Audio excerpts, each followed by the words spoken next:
Well hello everyone and welcome you to ASC classes. In today's class again हम बात करने वाले हैं आज कंजंक्शंस को लेके। लास्ट क्लास में हमने बात की थी कंजंक्शंस क्या होती हैं, कंजंक्शन के टाइप्स क्या होते हैं, इन पे हमने चर्चा की थी। इन टुडेज क्लास हम कुछ क्वेश्चंस पे बात करेंगे जो एग्जाम्स में पूछे जाते हैं। आगे बढ़ने से पहले कुछ आपको बातें ध्यान रखनी होंगी, जैसे कि लास्ट क्लास में हमने बात किया था coordinating conjunctions, correlative conjunctions and subordinating conjunctions, इनके टाइप्स के बारे में बात किया था हमने। तो आज हम बात कर रहे हैं कोऑर्डिनेटिंग और कोरिलेटिव कंजंक्शन में बेस्ड जो क्वेश्चंस आते हैं एग्जाम्स में उन पर। तो आपको ध्यान रखना होता है जो कोऑर्डिनेटिंग कंजंक्शंस होती हैं और जो कोरिलेटिव कंजंक्शंस होती हैं वो सेम रैंक के स्ट्रक्चर्स को यानी एलिमेंट्स को, ग्रामेटिकल एलिमेंट्स को वो कनेक्ट करती है। जैसे कि वर्ड को वर्ड से कनेक्ट करती है, फ्रेज को फ्रेज से, क्लोज को क्लोज से। या फिर वर्ड पार्ट्स ऑफ स्पीच की अगर बात करें तो जैसे कि नाउन को नाउन से, एडजेक्टिव को एडजेक्टिव से और एडवर्ब को एडवर्ब से, इस तरीके से। जिरंड को जिरंड से, इन्फिनेटिव को इन्फिनेटिव से। तो इन बातों को आपको ध्यान रखना होगा। चलिए आगे बढ़ते हैं। जैसे कि देखिए यहाँ पे लिखा है ही इज़ पुअर एंड माइजर। अब यहाँ पे एक कंडीशन लिखी है एंड कंडीशन होती है हमारी coordinating condition. Coordinating condition same rank के स्ट्रक्चर को कनेक्ट करती है। तो पुअर जो इससे पहले लिखा है वो है हमारा एडजेक्टिव। पुअर कोई नाउन तो होता नहीं, किसी का नाम तो होता नहीं, तो एडजेक्टिव है। लेकिन जो माइजर है ना एक्चुअल में एक नाउन होता है। अगर माइजर नाउन है तो ये तो गलत हो गया। तो आप हटाइए माइजर और लिख दीजिए यहाँ पे माइजरली। माइजरली, तो माइजरली एडजेक्टिव हो गया जो कि स्टेट को रेफर कर रहा है, पर्सन की। यहाँ पे नाम को रेफर कर रहा है कि माइजर माने कंजूस, ठीक है। और माइजरली उस कैरेक्टरिस्टिक को यानी क्वालिटी को रेफर कर रहा है पर्सन की।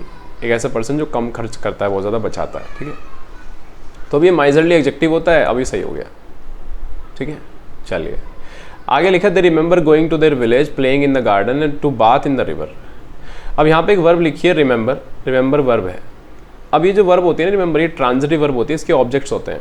अब इसका ऑब्जेक्ट देखिए कौन बन रहा है। वर्ब से ऑब्जेक्ट निकालने के लिए मैंने आपको कई बार बता रखा है कि दो रिप्लाई आपको पूछने होते हैं व्हाट और होम के। व्हाट और होम, तो इससे पूछिए आई रिमेंबर व्हाट, क्या पता था मुझे, क्या याद था। एक तो मुझे जाना याद था विलेज, तो ये लीजिए इसका ऑब्जेक्ट हो गया। एक मुझे गार्डन में खेलना याद था, प्लेइंग इन द गार्डन, ये भी इसका ऑब्जेक्ट हो गया। एक मुझे नहाना याद था रिवर में, ये भी इसका ऑब्जेक्ट हो गया, ठीक है। तो यहाँ पे तीन एलिमेंट्स है जो कि एंड से कनेक्टेड है। एंड यहाँ पे कनेक्शन है हमारी ये भी कोऑर्डिनेटिंग कंडीशन है, सेम रैंक के स्ट्रक्चर्स को कनेक्ट करेगी। अब देखिए फंक्शन वाइज अगर बात करें तो नाउन और प्रोनाउन का फंक्शन होता है सेंटेंस में ऑब्जेक्ट और सब्जेक्ट बनना, या फिर इनके इक्विवेलेंट जो होते हैं जैसे noun phrase, noun clause, gerunds, infinitives, है ना, इस तरीके से। अब फंक्शन के बेसिस पे अगर देखें तो ये सबसे सही है। ऑब्जेक्ट इधर है, उधर भी ऑब्जेक्ट है, उधर भी ऑब्जेक्ट है, एंड के बाद भी ऑब्जेक्ट है, एंड से पहले भी ऑब्जेक्ट है। लेकिन आप देखें जो ये एक्चुअल में ऑब्जेक्ट की तरह फंक्शन कर रहा है, अगर वर्ब की आईएनजी फॉर्म लिखी है यहाँ पे गोइंग, वर्ब की आईएनजी फॉर्म अगर सेंटेंस में सब्जेक्ट या ऑब्जेक्ट की तरह काम करे तो वो कहलाती है जिरंड।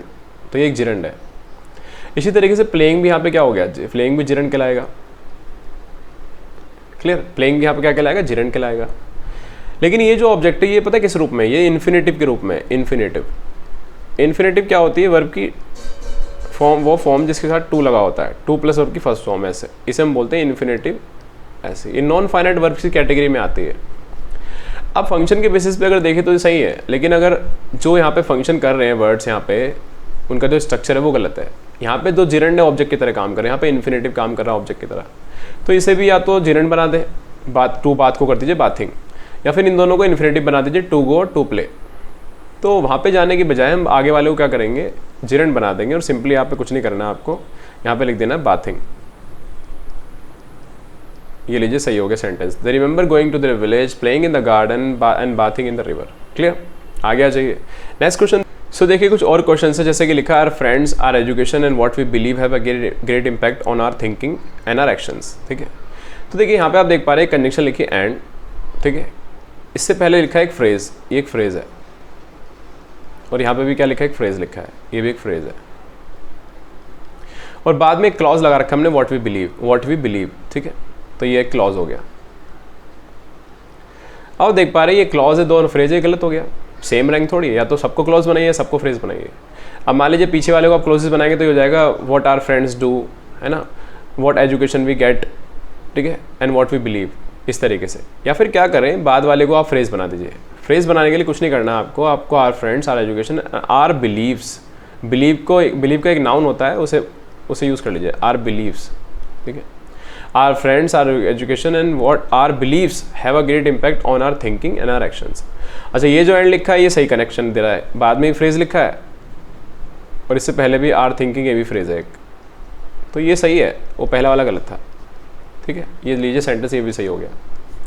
इस तरह के क्वेश्चंस आते रहते हैं, आप ध्यान रखिएगा। आगे देखिए, आगे लिखा Mohan ate a mango some grapes and washed hands. अब हमें देखना है कि एंड से हम कनेक्ट क्या कर रहे हैं। देखिए एंड के बाद एक वर्ब लिखी है, वर्ब से शुरू हो जाते हैं प्रेडिकेट। क्या शुरू हो जाते हैं? प्रेडिकेट। अगर ये प्रेडिकेट है तो इसका सब्जेक्ट भी होगा कोई ना कोई। सब्जेक्ट कौन है? मोहन, ठीक है। फिर एक बार वर्ड लग रही है एट, ये भी एक प्रेडिकेट हो गया, फिर एक प्रेडिकेट यहाँ तक हो गया। फिर तो आप देख पा रहे हैं यहाँ पे 2 प्रेडिकेट हैं, और एक्चुअल में यहाँ पे एंड से कनेक्टेड अभी फिलहाल 2 प्रेडिकेट हैं, ठीक है। 2 शब्द नहीं है, मतलब शब्द तो एक तरीके से हैं, ठीक है। तो यहाँ पे आप देख पा रहे हैं 2 प्रेडिकेट कनेक्टेड हैं एंड से यहाँ पे, ठीक है। तो पहले वाले प्रेडिकेट का जो ऑब्जेक्ट है वो ये है, वॉश वॉट हैंड्स। दूसरे वाला प्रेडिकेट जो पहले यहाँ पे लिखा है 8, उसका ऑब्जेक्ट कौन है? 8 वॉट मैंगो और क्या? ग्रेप्स। तो ये दोनों ऑब्जेक्ट हैं इस खुद के प्रेडिकेट के, 8 के, ठीक है। अगर ये दोनों ऑब्जेक्ट हैं तो आप देख पा रहे हैं हमने 2 प्रेडिकेट कनेक्ट कर रखे हैं एंड से, वो तो ठीक है। लेकिन ये जो 2 ऑब्जेक्ट है ये तो कनेक्ट नहीं है ना, तो यहाँ पे हटाइए और यहाँ पे लिख दीजिए and. Mohan ate a mango and some grapes and washed hands. तो एंड से 2 कनेक्ट हो गए 2 ऑब्जेक्ट, और इस वाले एंड से कनेक्ट हो गए 2 प्रेडिकेट। तो लीजिए सेंटेंस सही हो गया। आ गया जी। आगे लिखा था tourist enjoy the people there the beautiful places that they visited left for their own country with sweet memories, ठीक है। इस तरीके से अब यहाँ पे देखिए एक वर्ब लिखी है एंजॉयड। एंजॉयड होम, किसको एंजॉय किया उन्होंने? पीपल को एंजॉय किया, ऑब्जेक्ट हो गया वहाँ पे। और क्या एंजॉय किया? ब्यूटीफुल प्लेसेस को एंजॉय किया, ठीक है। अब देख पा रहे हैं एक प्रेडिकेट है, वर्ब से शुरू हो जाते हैं प्रेडिकेटेड, यहाँ तक एक प्रेडिकेट है पूरा का पूरा, ठीक है। तो अगर ये प्रेडिकेट है, इसका सब्जेक्ट कौन है? इसका सब्जेक्ट है हमारा ये द टूरिस्ट, ठीक है। ये इसका सब्जेक्ट हो गया। अब 2 प्रेडिकेट है, इनमें 2 ऑब्जेक्ट हैं, एक तो पीपल है और एक ब्यूटीफुल प्लेसेस है। तो इन दोनों को कनेक्ट करना पड़ेगा ना आपको। क्या लिखना पड़ेगा? And the tourist enjoy the people there and beautiful places that they visited, जहाँ पे उन्होंने विजिट किया था। लेफ्ट उन्होंने छोड़ दिया for their own country with sweet memories, ठीक है। लिखा आगे देखिए, आगे लिखा I will surely ask him how he solved it where he had learned it. अब देखिए यहाँ पे 3 क्लॉज है, एक क्लॉज तो ये रहा, एक क्लॉज ये रहा और एक क्लॉज ये रहा, ठीक है। 3 क्लॉज है। अब इसमें एक मेन क्लॉज है, मेन क्लॉज हमारा ये है। मेन क्लॉज आप जानते हैं क्या होता है, ये सब बातें हम कर चुके हैं पहले, बार बार बताने की ज़रूरत नहीं होती है, ठीक है। और आपको ये चीज़ ज़रूरत महसूस भी नहीं होनी चाहिए। अगर आपने बेसिक्स की क्लास ठीक से ली है तो फंडामेंटल की जो क्लासेज है हमारी पहली दूसरी, ठीक है, ये हमारी हो गई सबऑर्डिनेट क्लॉज, और ये भी हमारी हो गई सबऑर्डिनेट क्लॉज, ठीक है। अब सबऑर्डिनेट क्लॉज 3 तरीके से काम करती है, नाउन की तरह भी, एडजेक्टिव की तरह भी और एडवर्ब की तरह भी, ये भी आप जानते ही हैं। बाकी जो ऐसे व्यूअर्स हैं जो पहली बार देख रहे हैं वीडियो, वो जाके पहले बेसिक्स की क्लास देखें, अपने बेसिक्स स्ट्रॉन्ग करें, तब जाके ये वीडियो देखें, मेरी गुजारिश है उनसे। देखिए अदरवाइज़ आप इसको बेकार ही समझेंगे, ठीक है। देखिए ये मेन क्लॉज है, मेन क्लॉज में एक वर्ब लिखिए आस्क। जरा इससे पूछे ask I will surely ask home, इसको पूछूंगा तो ये इसका ऑब्जेक्ट हो गया खुद का। और क्या पूछूंगा? आई will surely ask him, him से तो पूछूंगा लेकिन क्या पूछूंगा? आई will surely ask him what, तो व्हाट का रिप्लाई चाहिए हमें। व्हाट का रिप्लाई देखो कौन आ रहा है, हाउ ही सॉल्व्ड इट, उसने कैसे सॉल्व किया और कहाँ से सीखा, ठीक है।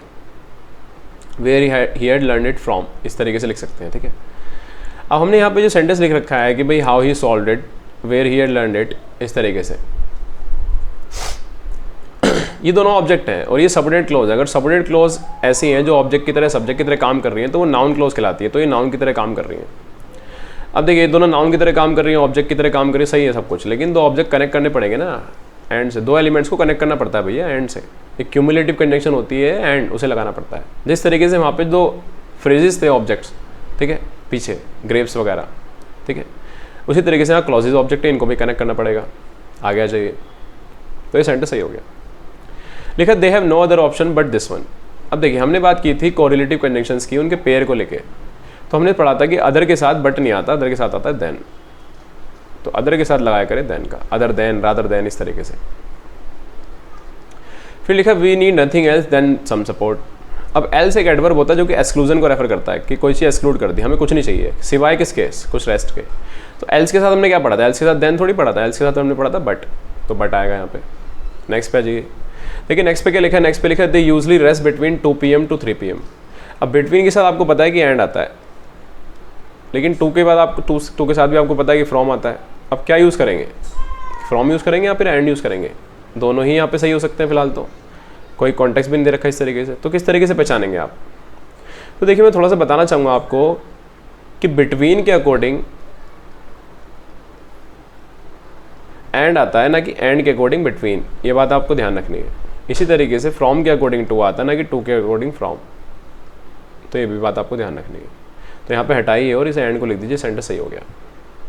एक इंटरप्रिटेशन और भी है इसका, उसको जानने की आपको इतनी ज़रूरत नहीं है, आप बस इतना ध्यान रखिए फ्रॉम के अकॉर्डिंग टू, बिटवीन के अकॉर्डिंग एंड। बाकी सेंटेंस को ध्यान से पढ़ना भी है आपको, ऐसा नहीं कि रट लेनी है बातें, ठीक है।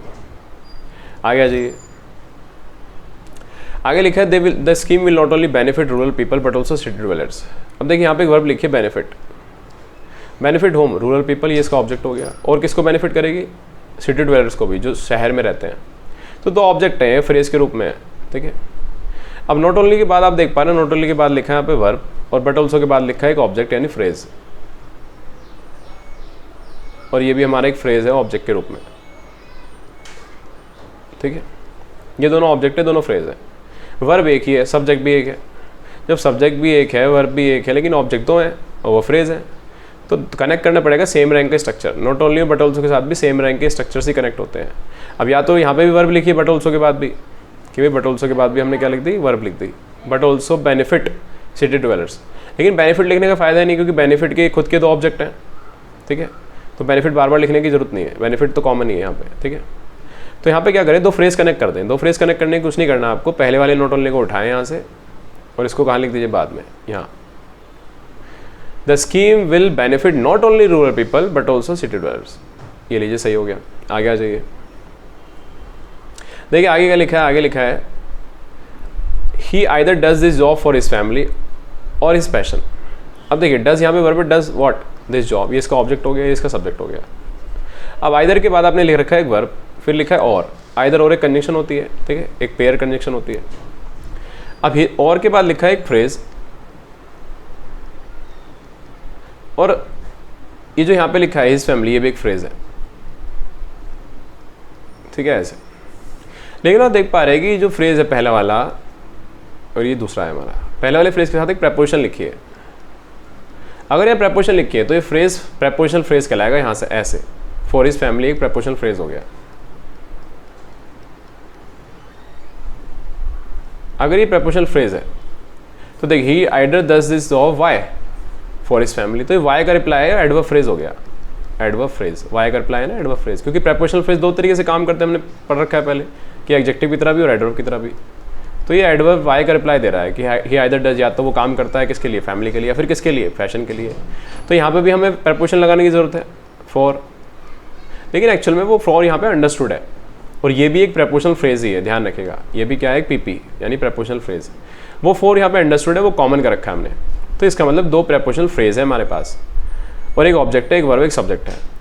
अब सब्जेक्ट भी एक है, वर्ब भी एक है, ऑब्जेक्ट भी एक है, तो ये तो कनेक्ट हो नहीं पाएंगे, दो सेम रैंक के स्ट्रक्चर ही कनेक्ट हो पाएंगे। तो आप क्या करिए? इन फ्रेजेस को कनेक्ट कर दीजिए। अब जब आप इन फ्रेजेस को कनेक्ट करेंगे तो कुछ मत करिए, यहाँ पे आइदर को उठाइए यहाँ से और यहाँ लिख दीजिए he does this job either for his family और फॉर हिज पैशन, और ये सेंटेंस सही हो गया। क्लियर? आगे आ जाइए। No sooner do we get home then he offers us tea. जैसे ही हम घर पहुँचते हैं वो तुरंत ही हमें क्या कर देता है? ऑफर कर देता है टी। अब देखिए नो सूनर, सून की कंपेरेटिव डिग्री सूनर, तो फिर इसके साथ देन नहीं आता, THAN वाला देन आता है, THAN वाला देन, क्योंकि कंपैरिजन का सेंस है, टाइम का रेफरेंस हो गया एक तरीके से, उसमें कंपैरिजन दिखा रहे हैं। तो नो सूनर के साथ देन आता है। आगे लिखा है both Sameer as well as his wife are determined to make changes. अब बोथ के साथ ना एज वेल एज नहीं आता, एंड आता है, एंड। ये लीजिए, सेंटेंस सही हो गया। आगे आ जाइए। इस तरह के कॉमन एरर्स आते रहते हैं। Our destination was about 50 and 60 kilometres to the west. अब देखिए अगर आप कह रहे हैं कि अबाउट, अबाउट का मतलब होता है अप्रोक्सीमेशन, और यानी ऑलमोस्ट, लगभग लगभग, तो आप श्योर नहीं है। अगर श्योर नहीं है तो फिर एंड गलत हो गया, ठीक है। दो एंड का मतलब होता है जोड़ना, 50 और 60 को आपने जोड़ दिया तो गलत हो गया, ठीक है। तो यहाँ पे लगा दीजिए और।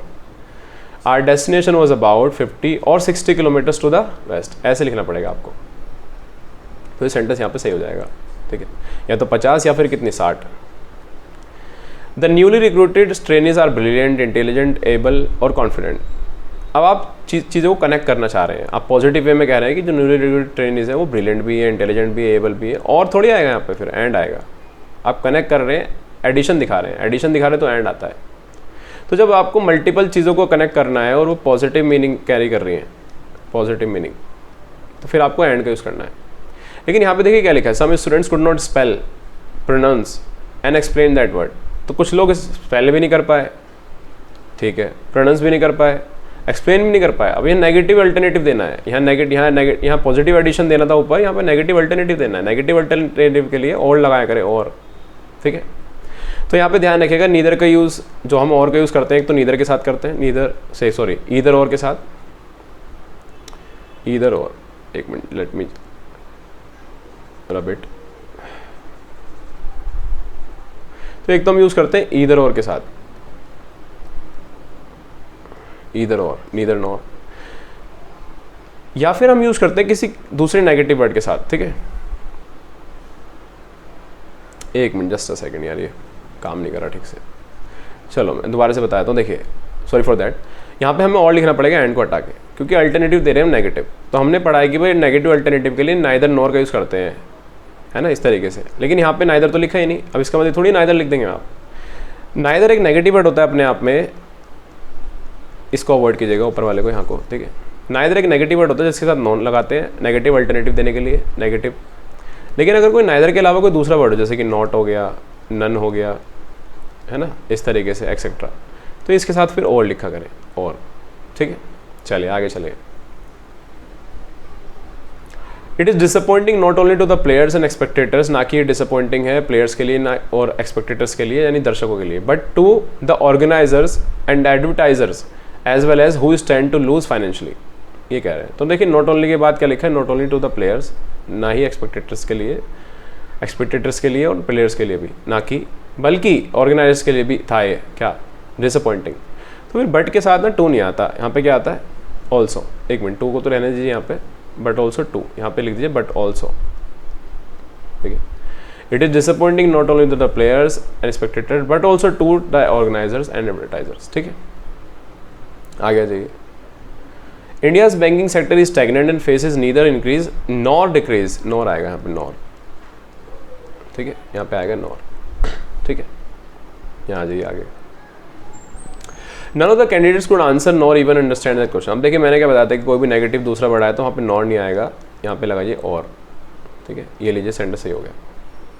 आगे लिखा, scarcely had the bank reached out to women to provide financial services for the low income rural masses. Previous year के पेपर में आया था क्वेश्चन।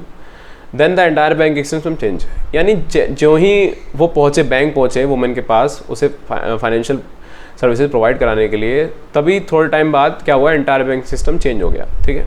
ये है मतलब यहाँ पे। तो देखिए स्कार्सली के साथ देन नहीं आता, यहाँ पे देन लिख रखा है हमने। स्कार्सली के साथ जो पेयर चलता है वो वैन का चलता है, क्योंकि टाइम का रिलेशन दिखाता है। आप बिफोर का भी यूज़ कर सकते हैं यहाँ पे स्कार्सली। तो स्कार्सली, बेयरली, हार्डली के साथ बिफोर और वैन लगाया करें। वैन कभी भी आ सकता है, बिफोर केवल तब आएगा जब स्कार्सली, हार्डली, बेयरली के साथ परफेक्ट टेंस लिखा हो, पास्ट का परफेक्ट टेंस। फिलहाल यहाँ पे पास्ट का परफेक्ट टेंस लिखा है तो हमने वैन और बिफोर दोनों लगा सकते हैं, ठीक है। आगे आ जाइए। They work hard less they make not fail the test. अब देखिए यहाँ पे कनेक्शन लिखिए लेस, जो कि हम यूज़ करते हैं नेगेटिव पर्पस के लिए, कि कहीं ऐसा ना हो जाए। तो इसका मतलब होता है may it not happen, may it not happen. इस सेंस में हम इसका यूज़ करते हैं, मे इट नॉट हैपन के सेंस में, ठीक है, कहीं ऐसा ना हो जाए, ठीक है, मे इट नॉट हैपन। अब होता क्या है कि एक्चुअल में जो ये मे इट नॉट हैपन है यहाँ पे, इसके खुद के मीनिंग में आप देख पा रहे हो मे लिखा है, तो एक तो मे मत लगाइए साथ में, यहाँ इसके खुद के मीनिंग में नॉट लिखा है तो नॉट मत लगाइए। तो ये मे नॉट गलत हो गया, आप लगाना ही चाहते तो आप लगाइए यहाँ पे should. They work hard less they should fail. तो लेस्ट के साथ अगर आपको कभी यूज़ करना है तो लेस के साथ, अब मैंने आपको पेयर बताया था कौन सा, देखिए एक बार, लेस के साथ आप यूज़ करें सब्जेक्ट प्लस शुड, और वर्ब की कौन सी फॉर्म साथ में, फर्स्ट फॉर्म। शुड ऑप्शनल होता है, अगर आप शुड नहीं लगाएंगे तो केवल आप वर्ब की फर्स्ट फॉर्म भी यूज़ कर सकते हैं, लेकिन वर्ब की फर्स्ट फॉर्म हमेशा बेस फॉर्म आएगी, चाहे सब्जेक्ट का नंबर सिंगुलर हो या प्लूरल हो। ये बात आपको ध्यान रखनी है, ठीक है। आगे आ जाइए, एक minute. He works hard lest he fails the test. इस बार आप देख पा रहे हैं शुड नहीं लिखा है यहाँ पे, ना मे नॉट लिखा, फेल्स लिखा है। तो देखिए मैंने आपको बताया था शुड ऑप्शनल होता है, आप चाहे तो वर्ब की फर्स्ट फॉर्म भी यूज़ कर सकते हैं, बेस फॉर्म। तो यहाँ पे एस गलत हो गया ना, ऐसा हटाइए, यहाँ पे सिंपली लिखिए फेल, और ये सेंटेंस सही हो गया। फिर लिखा था man hid behind the trees, sorry behind the tree else someone should see him. अब देखिए यहाँ पे एल्स, यहाँ पे आप देख पा रहे हैं एल्स जो लिखा है यहाँ पे, ये यहाँ पे किसको, मतलब क्या रेफर करना चाह रहे हैं यहाँ पे, कि भाई वो क्यों छुपा होगा, ताकि उसे कोई देख ना ले। तो यहाँ पे एल्स नहीं आएगा, एल्स एडवर्ब होता है, यहाँ पे लेस्ट आएगा, लेस्ट, लेस्ट लगाइए यहाँ पे। नेगेटिव पर्पस के लिए है ना, कोई काम ना होने के लिए उसने वो काम किया, तो नेगेटिव पर्पस लेस्ट आएगा, एल्स नहीं आएगा। एल्स एडवर्ब होता है, कंजंक्शन नहीं होता, लेस्ट कंजंक्शन होती है। आगे आ जाइए, आगे लिखा you are so old to walk.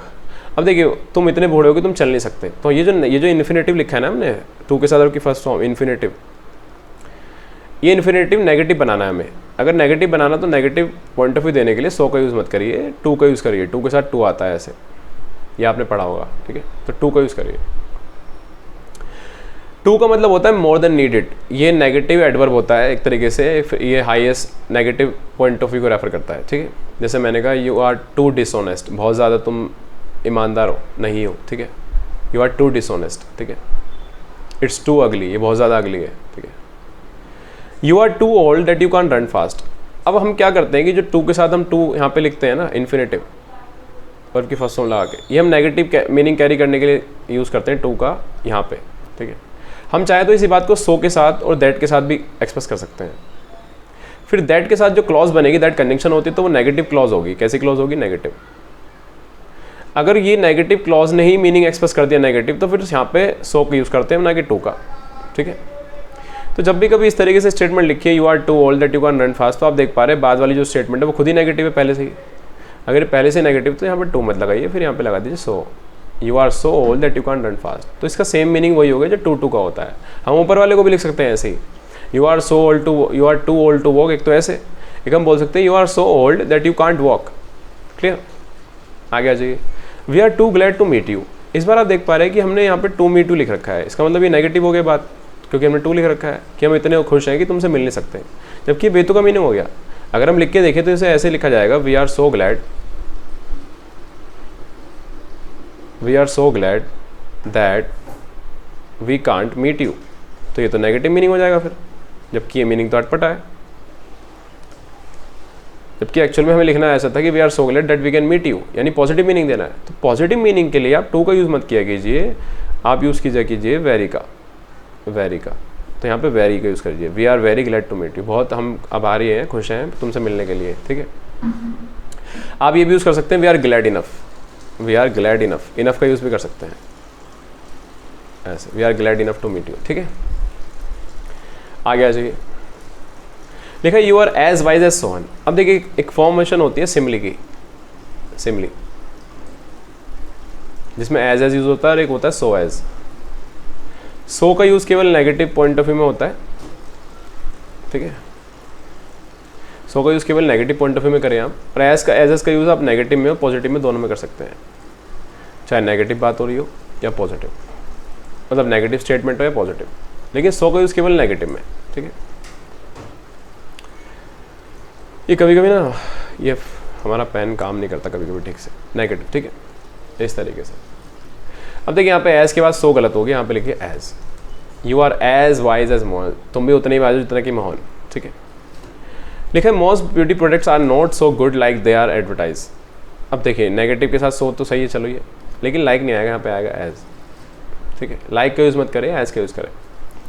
English is as easy और ईजियर देन हिंदी। अभी कई बार इस तरह के क्वेश्चन भी आते हैं कि दो स्ट्रक्चर एक साथ यूज़ हो गए, एक तो कंपैरेटिव स्ट्रक्चर और एक सिमली वाला, और ये कनेक्टेड है और कंजंक्शन से, ये और कंजंक्शन है यहाँ पे। तो वो कहना चाह रहे हैं कि या तो इंग्लिश उतनी ईजी जितना कि हिंदी, या फिर उससे भी ज़्यादा ईजी है।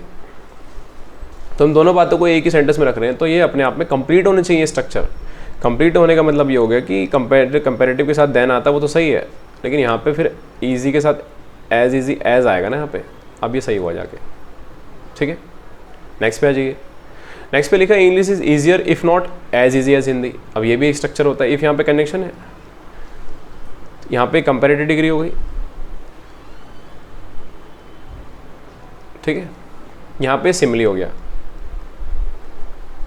दो स्ट्रक्चर को एक साथ रख दिया, अपने आप में पूरे होने चाहिए। तो हम ये कहना चाह रहे थे कि English is easier then Hindi, या तो इंग्लिश ईजियर है हिंदी से, या फिर उतनी ईजी नहीं जितनी कि हिंदी, ठीक है, ये कहना चाहते थे। तो यहाँ पे क्या करें, ये तो अपने आप में पूरा एज इजी एज, यहाँ पे ईजियर के साथ देन लगाइए, तो यहाँ पे देन लगाना पड़ेगा आपको।